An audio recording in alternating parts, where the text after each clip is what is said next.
Investors in Oddity Tech Ltd, the beauty company behind the brands SpoiledChild and Il Makiage, will soon get a look at how Wall Street views the latest consumer company to go public amid a resurgence of U.S. listings.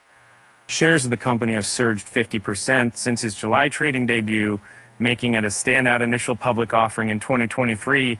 The company raised $424 million alongside founder and 20 Price.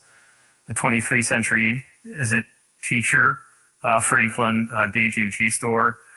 We have the body of our severe good name appearance, and we had a favorable review from analysts could drive another leg higher for the company, which was underwritten by banks including Goldman Sachs Group Incorporated, Morgan Stanley, Allen and Company, BofA Securities, Barclays Capital, Truist Securities, JMP Securities, and KeyBank Capital Markets. In a so-called quiet period for ratings from analysts at firms that participated in Oddity's IPO ends August 14th. The valuation is a little bit disconnected from fundamentals, so David Traynor, Chief Executive Officer of New Constructs, adding that the stock's price signals expectations for the company are extremely high.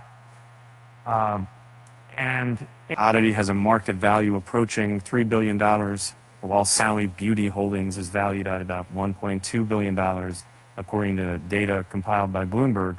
The stock's debut followed a string of consumer companies going public, including Cava Group Inc., Savers Value Village Incorporated, and Johnson & Johnson spinoff Kenvue Inc.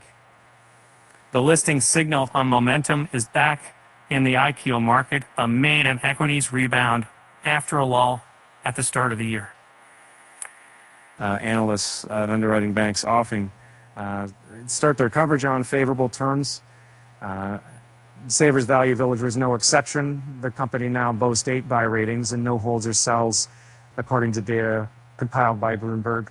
Meanwhile, Cava, which has surged 120% since going public, has accrued 6 buy ratings, 3 holds, and no sells from analysts covering the restaurant chain. The fast casuals restaurant chain notched an 11% bump, and its quiet period expired in July. Of course, not all of this year's IPOs have been able to hold on to early gains after a wave of analyst initiations. Kenvue shares fell 2.2% when underwriting banks that initiated on the company in May were largely neutral. The stock has fallen nearly 8% since then,